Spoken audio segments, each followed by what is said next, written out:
Good morning students.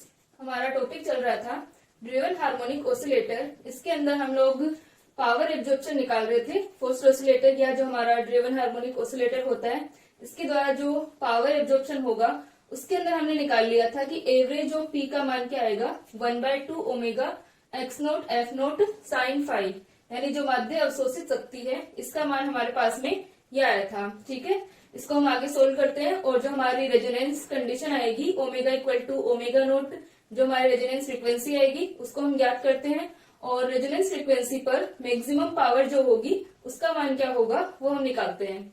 ठीक है, तो आज के लेक्चर में हम लोग रेजोनेंस स्टेट को पढ़ेंगे और क्वालिटी फैक्टर को पढ़ेंगे और बैंड विड्थ को पढ़ेंगे। ठीक है, तो हम स्टार्ट करते हैं। Average of P equal to हमारा क्या है, 1/2 omega X naught F naught sine phi, जहां पर एक्स नोट क्या है, जो हमारा डिस्प्लेसमेंट था उसका एम्पलीट्यूड है और एक्स नोट का फॉर्मूला हम पहले निकाल चुके हैं तो वो यहाँ पर हम यूज करेंगे। और जो साइन फाइव है, साइन फाइव को हम कैसे निकाल सकते हैं, हमारे पास में क्या है, टेन फाइव का मान है। Tan phi equal to 2r omega upon omega naught square minus omega square. तो हमें पता है कि साइन फाइव का जो फॉर्मूला होता है वो क्या होता है, sine phi equal to tan phi divided by root of 1 plus tan square phi. ये फॉर्मूला होता है साइन फाइव का, क्योंकि टेन फाइव क्या होता है, sine phi upon cos phi. Tan phi हमारे पास में क्या होता है, sine phi upon cos phi. और 1 upon root 1 plus tan square phi को हम क्या लिख सकते हैं, 1 प्लस टेन स्क्वायर फाइव होता है अपना सेक स्क्वायर फाइव। और sec square five square root है यहाँ पर, तो इसका स्क्वायर हट जाएगा। और 1 अपॉन सेक फाइव होता है कोस फाइव के इक्वल, तो इसको हम लिख सकते हैं कोस फाइव। तो कोस फाइव से कोस फाइव कैंसिल, तो यहाँ पर अपने पास में मान क्या आया, साइन फाइव, यानी ये जो हमारा फॉर्मूला है वो किसका है, साइन फाइव का है। तो इस फॉर्मूले से हम साइन फाइव का मान निकाल सकते हैं और टेन फाइव का मान हमारे पास है वो हम पुट कर देंगे, तो हमारे पास में क्या आ जाएगा, साइन फाइव का मान आ जाएगा। तो यहां से हम साइन फाइव निकालें तो sine phi equal to tan phi 2r omega divided by root of 1 plus tan square phi, 2r omega divided by omega naught square minus omega square.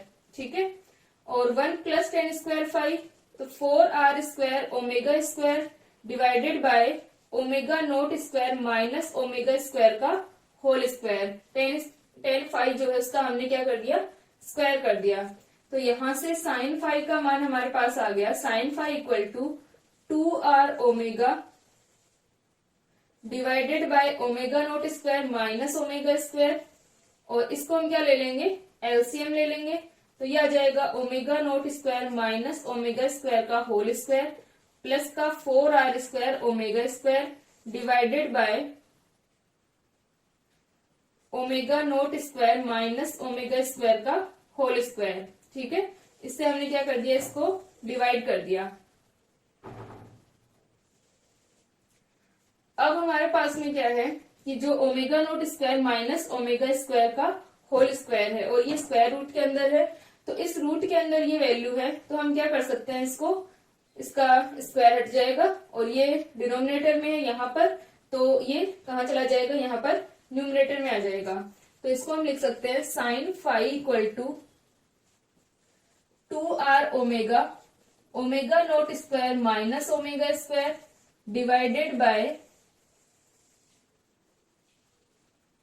Omega naught square minus omega square root, ये वाली value आएगी। ठीक है, omega naught square minus omega square का whole square plus का 4r square omega square, तो यहाँ पर ये वाला मान आ जाएगा। ठीक है, ये omega naught square minus omega square और अपॉन में भी अपने पास में क्या है, omega naught square minus omega square है, तो ये दोनों क्या हो जाएंगे, कैंसिल हो जाएंगे।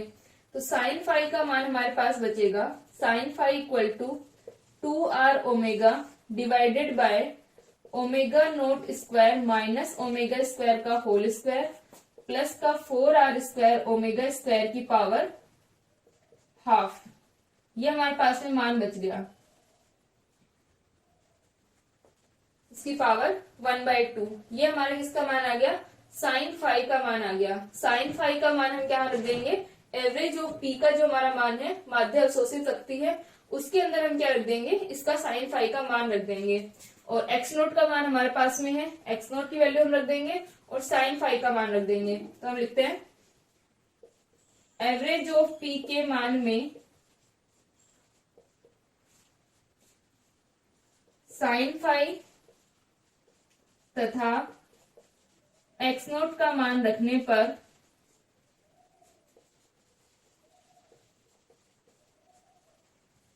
क्या जाएगी हमारी इक्वेशन, यहाँ पर हम एक्स नोट और साइन फाई का मान रख रहे हैं, तो हमारे पास में मान आ जाएगा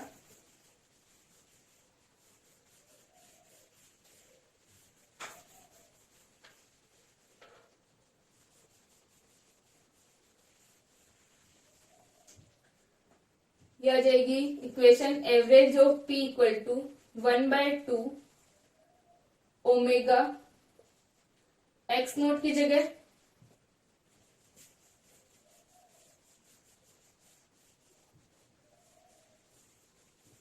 एक्स नोट की जगह हम रख रहे हैं एफ नोट अपॉन एम,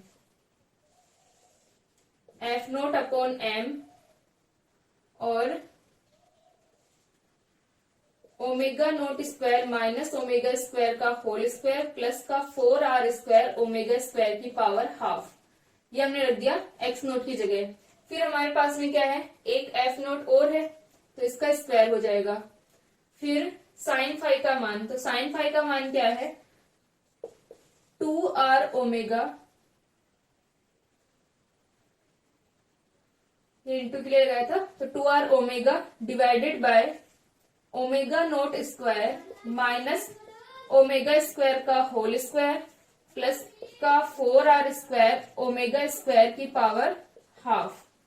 ठीक है, ये हमारे पास में क्या आ जाएगा, साइन फाई का मान हमने रख दिया 2r omega divided by omega naught square minus omega square का होल स्क्वायर प्लस का 4r² ओमेगा स्क्वायर की पावर हाफ। ठीक है, तो ये वैल्यू हमने रख दी। तो अब हमारे पास में एवरेज ऑफ पी का मान क्या आ जाएगा,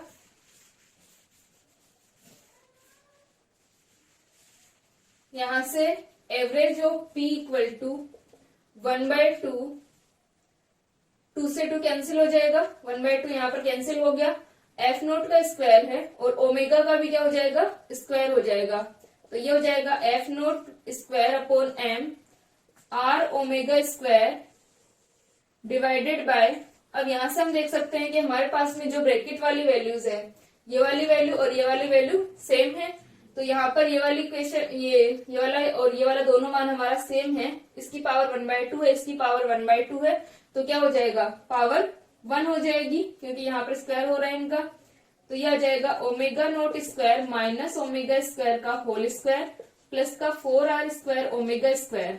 ठीक है, इसकी पावर 1 हो गई।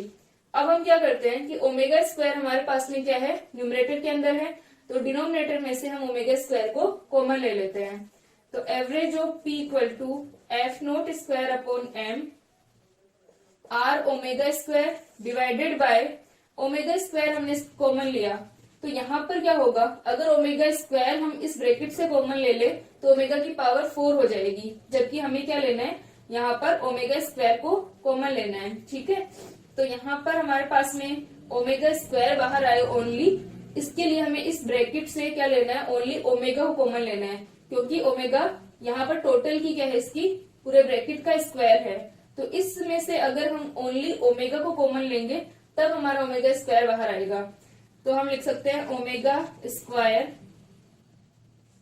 हमने क्या लिया है, ओमेगा को कॉमन लिया है, omega naught square upon omega minus का ओमेगा। ठीक है, एक ओमेगा को हमने कॉमन ले लिया है और इसका होल स्क्वायर प्लस का 4r² ओमेगा स्क्वायर, और अगर हम ओमेगा स्क्वायर को दोनों में से बाहर ले ले, इस वाली वैल्यू में से भी और इसमें से भी, तो ये आ जाएगा ओमेगा स्क्वायर बाहर आ जाएगा। ठीक है, तो ओमेगा स्क्वायर से ओमेगा स्क्वायर कैंसिल, तो एवरेज ऑफ पी का मान क्या बचा, average of P equal to F naught square upon M, F naught square upon M R divided by omega naught square upon omega minus का omega का whole square plus का 4r²। ठीक है, ये हमारे पास में इक्वेशन आ गई एवरेज ऑफ पी के लिए। अब यहां तक हमारे पास में क्या है, माध्य अवशोषित शक्ति आ गई। हमें क्या निकालना है कि यहाँ पर जो माध्य अवशोषित शक्ति है, एवरेज पावर एब्जॉर्प्शन जो यहाँ पर हुआ है, उसका मान मैक्सिमम कब होगा। तो मैक्सिमम कंडीशन जो हमारी आएगी वही क्या आएगी, रेजोनेंस स्टेट आएगी। यानी कौन सी फ्रीक्वेंसी के लिए ये जो फोर्स्ड ऑसिलेटर है वो मैक्सिमम पावर को क्या करेगा, एब्जॉर्ब करेगा। तो यहाँ पर हम देख सकते हैं कि जो हमारी फ्रीक्वेंसी ओमेगा आएगी, जिसके लिए मैक्सिमम पावर एब्जॉर्प्शन होगा, वो रेजोनेंस फ्रीक्वेंसी होगी। और ये मैक्सिमम कब होगा, जब डिनोमिनेटर वाली वैल्यू क्या हो, 0 हो, या डिनोमिनेटर वाली वैल्यू जो हो वो मिनिमम हो। ठीक है, 0 नहीं होगी, क्या होनी चाहिए, मिनिमम होनी चाहिए। डिनोमिनेटर हमारा मिनिमम होगा तब ये वैल्यू क्या होगी, मैक्सिमम होगी। ठीक है, तो हम इसको मिनिमम करते हैं और इसके लिए हम इक्वेशन लिखते हैं। पहले आप इसको लिख लो।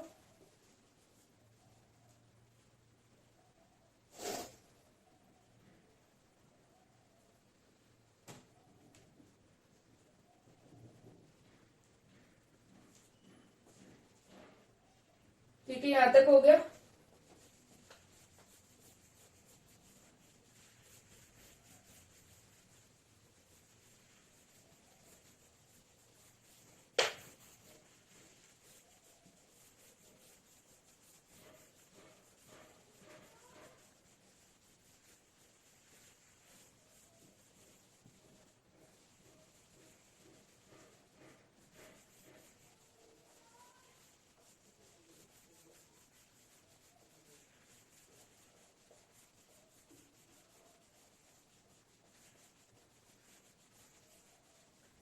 तो यहाँ पर एक बार हम इसे लिख लेते हैं। एवरेज ऑफ पी का मान जो हमारे पास आया है, F0² अपॉन m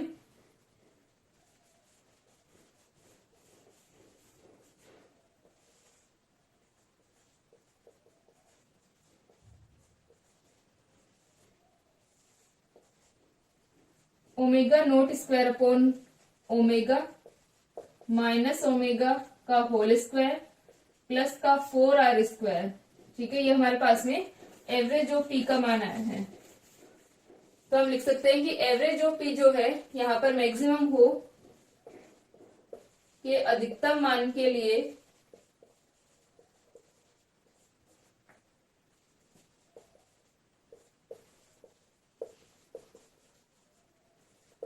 हर का मान न्यूनतम होगा।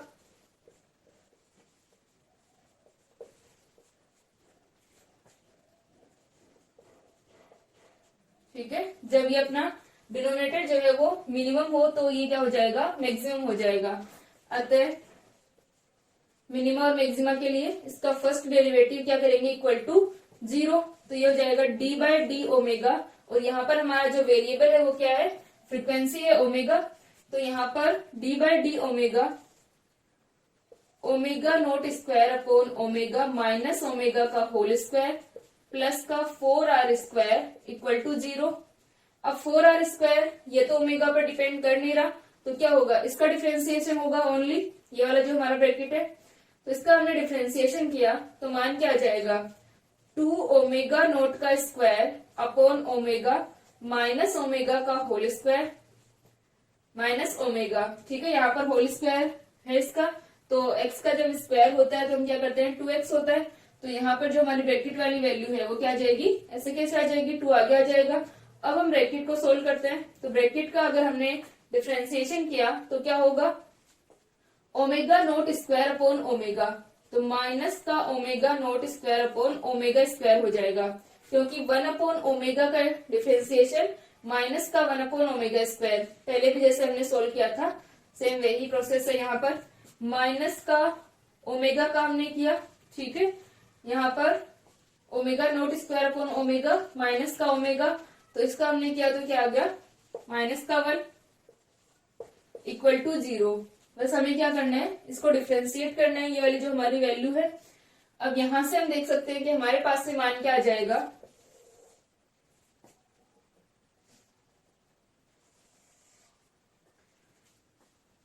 Omega naught square upon omega minus omega.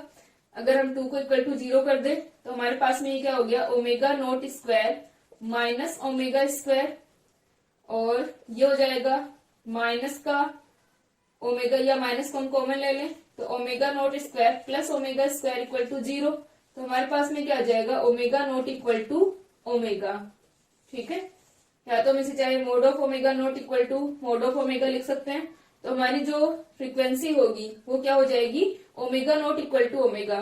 क्योंकि यहाँ पर हम omega naught equal to omega क्यों ले रहे हैं, क्योंकि जब ये ओमेगा नोट और ओमेगा इक्वल होंगे तब ये वाला मान क्या हो जाएगा, 0 हो जाएगा, और इस फ्रीक्वेंसी के लिए एवरेज जो पी का मान क्या होगा, मैक्सिमम होगा।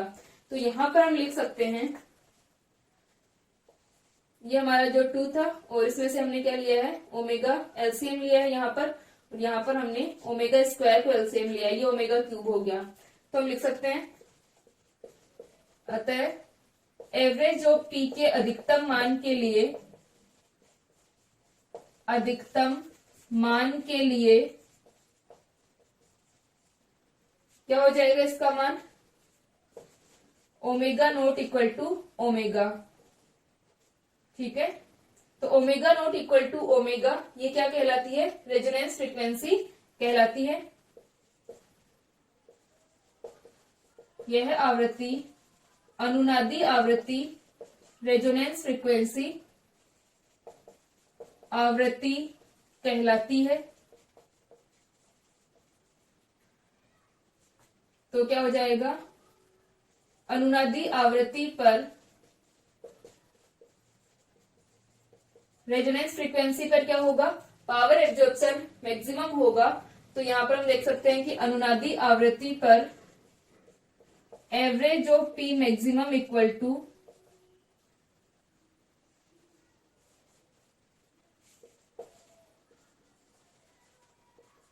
कितना आ जाएगा, यहां पर हम क्या रख दें, ओमेगा नोट और ओमेगा को इक्वल रख दें। तो ये आ गया F naught square upon M dot R, और ये इक्वल रखा हमने तो क्या आ गया, 4r स्क्वायर, 4r स्क्वायर, तो एक आर से एक आर कैंसिल, तो F naught square upon M और 1/4r। ठीक है, एक आर से एक आर कैंसिल हो गया तो ये क्या आ गया, 1/4r। अब जो हमारे पास में टो होता है, टो इक्वल टू क्या होता है, 1/2r होता है। तो यहां पर क्या आ जाएगा, एवरेज ऑफ पी मैक्सिमम,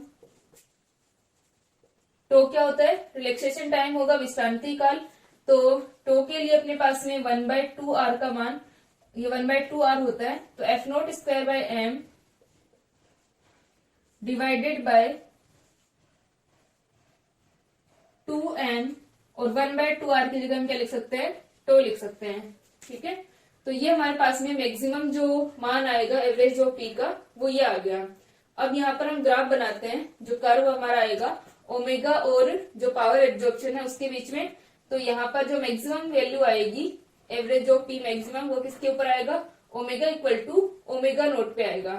ठीक है, यहाँ पर omega equal to omega naught पर आएगा। इसको लिखो, फिर हम कर्व बनाते हैं इसका।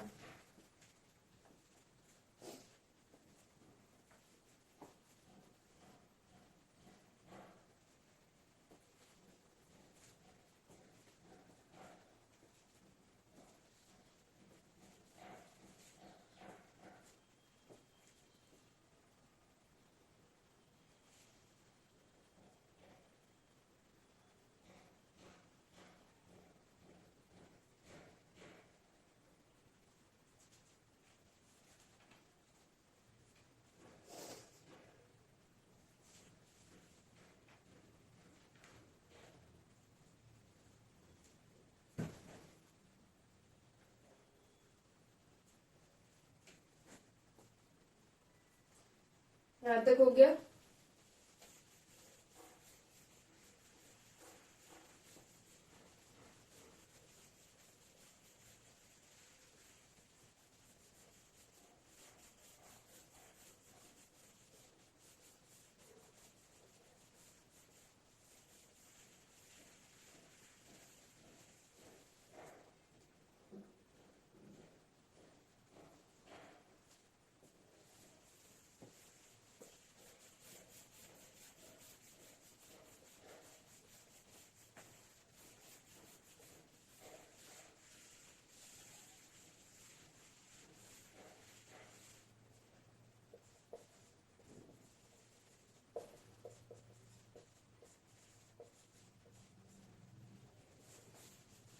अब यहाँ पर हमारे पास में एवरेज जो पी का जो मान आया है, इसको हम क्या करते हैं, ओमेगा के साथ में किस प्रकार वेरी करता है, इसके लिए हम कर्व बनाते हैं। तो इसका मान आएगा, या शक्ति अवशोषण का चालित आवृत्ति के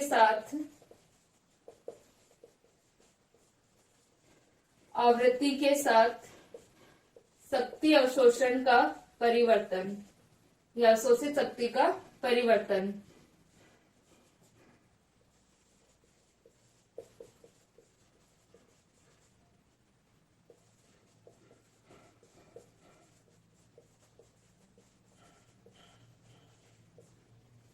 जिस प्रकार से हम कंडीशंस निकालते हैं, बाकी जो हमने कर्व बनाए हैं काइनेटिक एनर्जी के लिए, वेलोसिटी के लिए, जो भी हमने कर्व बनाए थे उन्हीं की तरह है। जब हमारे पास में ओमेगा का मान बहुत कम होगा या ओमेगा इक्वल टू 0 होगा, तब क्या हो जाएगा, एवरेज जो पी का मान भी यहाँ पर क्या होगा, 0 होगा। और ओमेगा का मान इन्फिनिटी है, तब भी हमारे पास में एवरेज जो पी का मान क्या होगा, 0 होगा।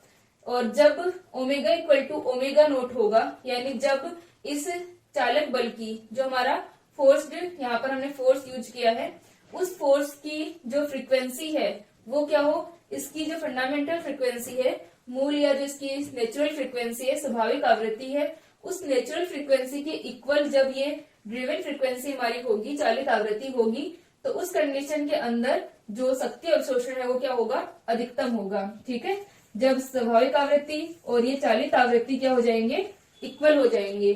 तो यहाँ पर हमारा जो कर्व है वो किस प्रकार आएगा, पहले ये 0 से स्टार्ट होगा, मैक्सिमम जाएगा और फिर क्या हो जाएगा, 0 की तरफ आएगा। ठीक है, तो इसका कर्व ओमेगा के साथ में परिवर्तन, ये हमारा ओमेगा, ये omega equal to omega naught, driven frequency और ये जो नेचुरल फ्रीक्वेंसी है वो क्या है, यहाँ पर इक्वल है। तो ये कर्व वेरी करेगा इस तरह से, omega equal to omega naught पर इसका मान अधिकतम होगा। और जो मैक्सिमम मान हमारे पास में आया है, इसका मान क्या हो जाएगा, एवरेज ऑफ पी मैक्सिमम का मान F naught square upon 2m tau, यह आ जाएगा average of P maximum equal to F naught square by 2m into tau. ठीक है, ये किसका मान है, एवरेज ऑफ पी मैक्सिमम का। अब यहाँ पर जो हमारा एक कर्व आया है, इसको हम क्या कहते हैं, अनुनादी कर्व, रेजोनेंस कर्व कहलाता है, अनुनादी वक्र कहलाता है। तो हम इसको लिख सकते हैं, यह वक्र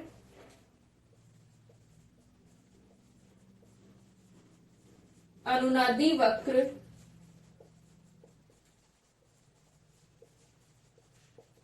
रेजोनेंस कर्व कहलाता है। ठीक है, इस वक्र में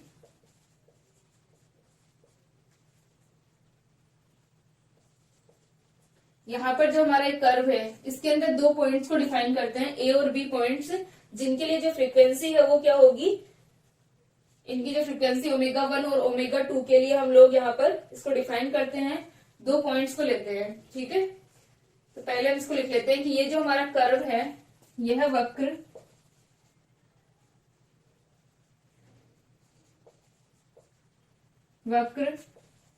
अनुनादी आवृत्ति के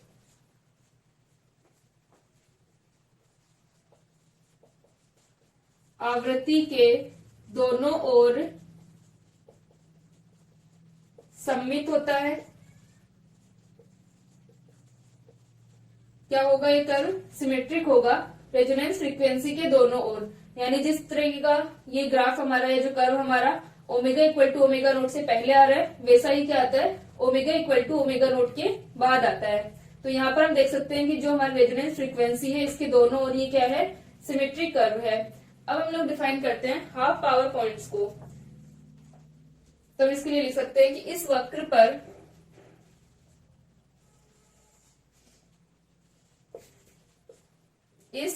पर 2 बिंदु ए तथा बी स्थित होते हैं जिनके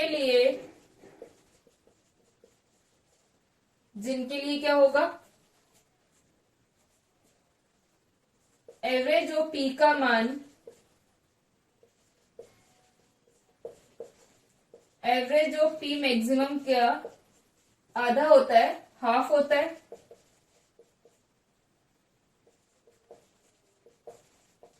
वन बाय टू होगा इनके लिए। यहां पर हम क्या करते हैं, इस कर्व में दो पॉइंट्स होते हैं अपने,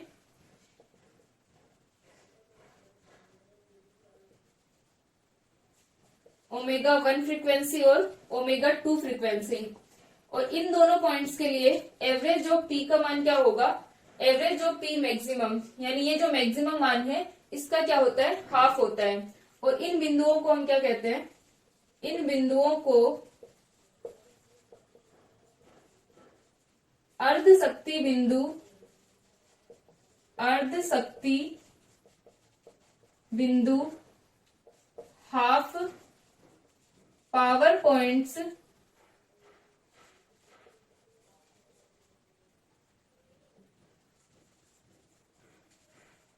कहते हैं। तो ये जो हमारा कर्व है वो किसका कर्व है, एवरेज ऑफ पी और ओमेगा के बीच का कर्व है। यहाँ पर omega equal to omega naught पर एवरेज ऑफ पी का मान मैक्सिमम मिलता है। Omega equal to omega naught के दोनों तरफ ये सिमेट्रिक होता है। और इस कर्व पर दो बिंदु होते हैं ए और बी, जिनके लिए क्या होगा कि ये जो पावर एवरेज ऑफ पी का मान है वो मैक्सिमम एवरेज ऑफ पी का हाफ होगा, और इन्हें अर्ध शक्ति बिंदु, हाफ पावर पॉइंट्स कहते हैं।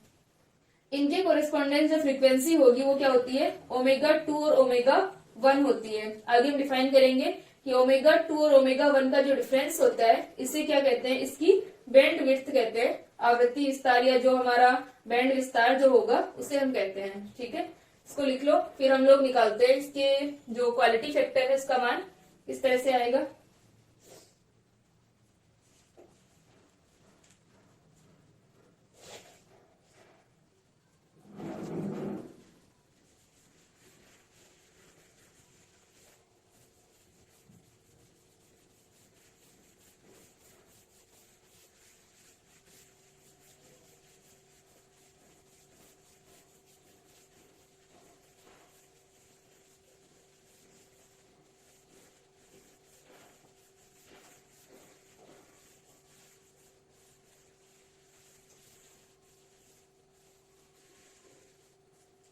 तो अब हम लिख सकते हैं कि अर्ध शक्ति बिंदुओं पर,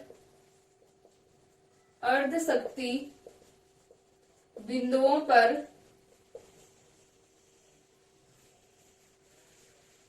क्या होगा, average of P equal to 1/2 average of P maximum. जो एवरेज ऑफ पी मैक्सिमम है इसका हाफ होगा।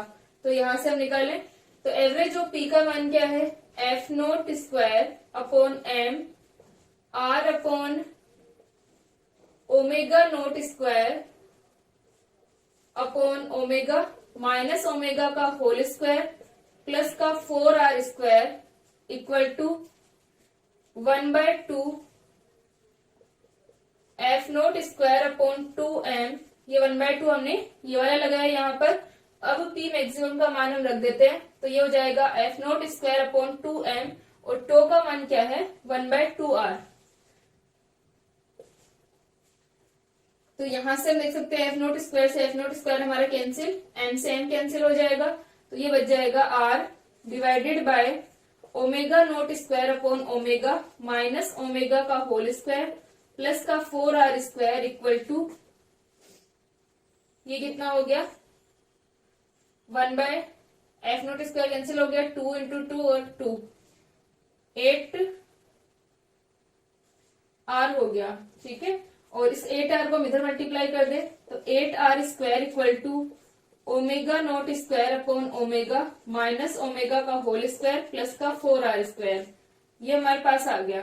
ठीक है, तो यहाँ पर 8r स्क्वायर है, यहाँ पर 4r स्क्वायर है, तो क्या बच जाएगा, इस 8r स्क्वायर में से 4r स्क्वायर को हम कैंसिल कर दे तो ये बच जाएगा omega naught square upon omega minus omega का whole square equal to 8r square minus 4r square, तो ये बचा 4r स्क्वायर। 4r² बच गया अपने पास में, ठीक है। और इसको हम लिख सकते हैं omega naught square minus omega square equal to 4r² omega square. इस ओमेगा को हमने क्या ले लिया, एलसीएम ले लिया, तो omega naught square minus omega square equal to 4r² omega square. अब ये जो हमारा omega naught square minus omega square है, इसको हम लिख सकते हैं A square minus B square. तो ये हो जाएगा omega naught minus omega omega naught plus omega equal to 4r² omega square, ठीक है। यहाँ पर हमने A square minus B square से इसको ओपन कर लिया, omega naught minus omega A plus B और ए माइनस बी से, तो हमारा क्या बन गया ओमेगा नॉट माइनस ओमेगा और ओमेगा नॉट प्लस ओमेगा, ठीक है। तो अब यहाँ पर अपने पास में वैल्यू आ जाएगी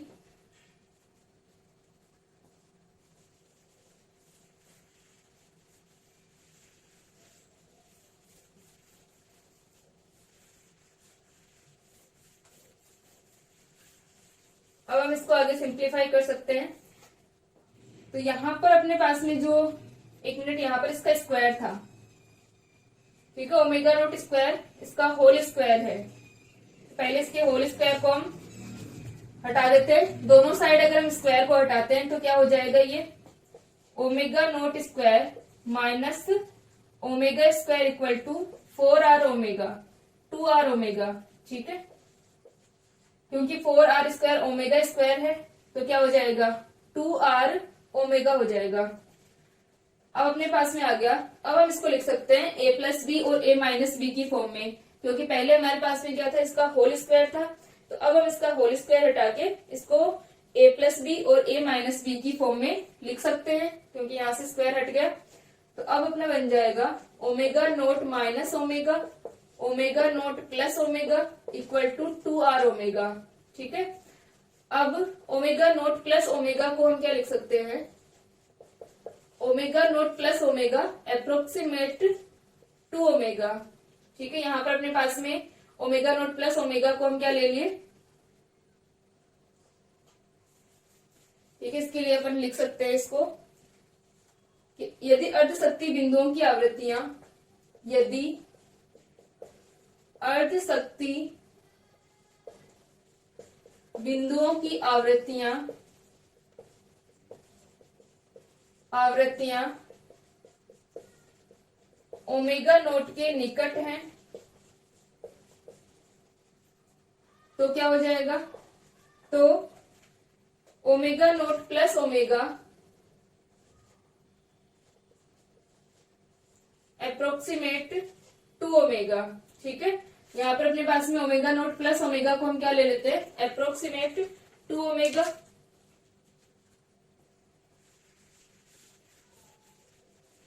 यानी अगर ज्यादा डिफरेंस नहीं है, ये इसी के पास में स्थित है ओमेगा नोट और ओमेगा, तो हम इसको अप्रोक्सीमेट 2 ओमेगा मान लेते हैं, ठीक है। तो माना,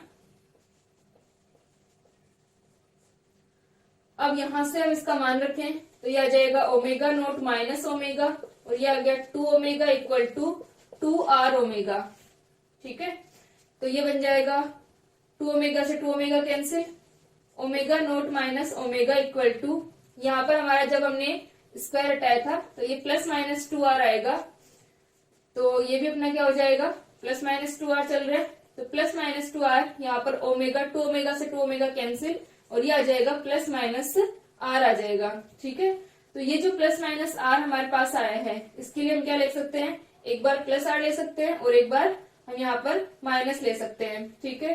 तो omega naught minus omega equal to plus r हमने लिया, एक बार आ जाएगा omega naught minus omega equal to minus r हमने यहाँ पर लिया, ठीक है। और ये जो हमारी फ्रीक्वेंसी होंगी ओमेगा जो है, ये क्या आ जाएंगी, जब हमने प्लस r यहाँ पर लिया है तो omega naught minus omega, omega को हम उधर लेके गए तो प्लस हो जाएगा, r को हम यहाँ पर लाए तो ये हो जाएगा omega naught plus r equal to omega 1, ठीक है। ओमेगा 1 यहाँ पर, या ओमेगा एक बार हम रखते हैं इसको। इसी प्रकार हमारे पास में क्या है, ओमेगा नोट माइनस ओमेगा, ठीक है। एक हमारा माइनस में आ जाएगा और एक अपने पास में प्लस में आ जाएगा। जो यहाँ पर दो मान अपने होंगे प्लस और माइनस के, तो इसके लिए एक को तो हम लिख सकते हैं ओमेगा नोट माइनस आर, और एक के लिए हम लिख सकते हैं ओमेगा नोट प्लस आर। ठीक है, तो ये मान लो हमारी ओमेगा 1 फ्रीक्वेंसी है और ये ओमेगा 2 फ्रीक्वेंसी है, ओमेगा नोट प्लस आर और ओमेगा नोट माइनस आर। तो ओमेगा 2 माइनस ओमेगा 1 क्या हो जाएगा,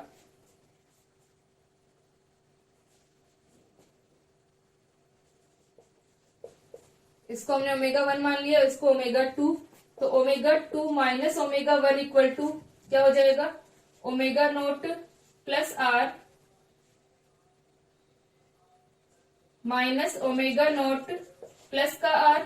तो ओमेगा नोट से ओमेगा नोट कैंसिल, तो ये आ गया 2r, यानी omega 2 minus omega 1 equal to हमारे पास में क्या है 2r आया है।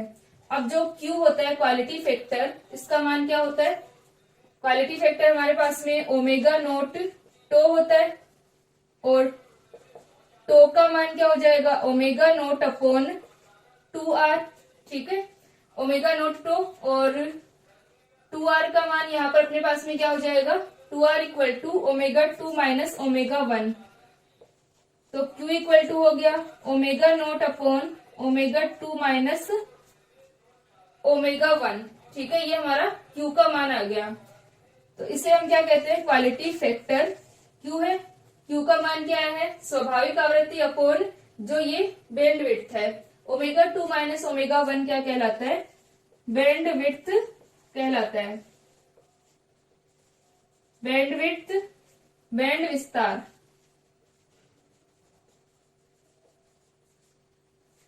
तो ये हमारे पास में जो हमने ओमेगा 1 ओमेगा 2 माना था, इनका जो डिफरेंस होगा वो हमारे पास में 2r आता है, और ओमेगा 2 माइनस ओमेगा 1 क्या होता है, बैंड विड्थ होता है, बैंड विस्तार होता है। तो Q का मान ओमेगा नोट टो, ये हम पहले निकाल चुके हैं, तो ओमेगा नोट टो और टो का मान हम 1/2r रखते हैं, तो 1/2r का मान हम यहाँ से रख देंगे, तो ओमेगा 2 माइनस ओमेगा 1 हमारे पास में आ गया। यानी Q का मान जो होता है इसे हम लिख सकते हैं Q इक्वल टू होगा स्वाभाविक आवृत्ति, नेचुरल फ्रीक्वेंसी डिवाइडेड बाय स्वाभाविक आवृत्ति, natural frequency divided by band विस्तार। और अगर हम एफ नोट की फॉर्म में लिखें, एफ की फॉर्म में लिखें फ्रीक्वेंसी की फॉर्म में, तो क्या हो जाएगा F naught equal to omega naught upon 2 pi. तो 2 पाई से इसी तरह से F1 और F2 के लिए क्या आ जाएगा, F2 के लिए ओमेगा 2 अपॉन 2 पाई और F1 के लिए ओमेगा 1 अपॉन 2 पाई। तो ये दोनों तो वैसे भी कैंसिल हो जाएंगे, 2 पाई तो कैंसिल हो जाएंगे। तो Q का मान हमारे पास में आ जाएगा F naught upon F2 minus F1। ठीक है, ये हमारे पास में आ गया क्वालिटी फैक्टर का मान। अब यहाँ पर हम देख सकते हैं कि क्वालिटी फैक्टर जो है वो बैंड विड्थ के इनवर्सली प्रोपोर्शनल है, ये डिनोमिनेटर में आ रहा है। अगर बैंड विड्थ का मान ज्यादा होगा तो Q का मान क्या होगा, यहाँ पर कम होगा। यानी बैंड विड्थ अगर ज्यादा है तो जो कर्व होगा वो कम तीक्ष्ण होगा, कम शार्प होगा। हमारा जो इस तरह से कर्व आता है, अगर इसमें बैंड विड्थ का मान ज्यादा हुआ, ओमेगा 2 और ओमेगा 1 का मान अगर ज्यादा है, तो कर्व क्या होगा, इस तरह से होगा, कम तीक्ष्ण होगा, शार्प कम होगा, फ्लैट ज्यादा होगा। ठीक है, तो इस तरह से हम देख सकते हैं ओमेगा 2 माइनस ओमेगा 1 का जो हमारा मान है उसके हिसाब से Q का मान जो होगा वो किस प्रकार होगा, ये कम होगा तो ये ज्यादा होगा, और अगर ये ज्यादा है तो Q का मान कम होगा। ठीक है, इसको लिख लो। नेक्स्ट लेक्चर में हम आगे जो हमारे टॉपिक्स है उनको कंटिन्यू करते हैं।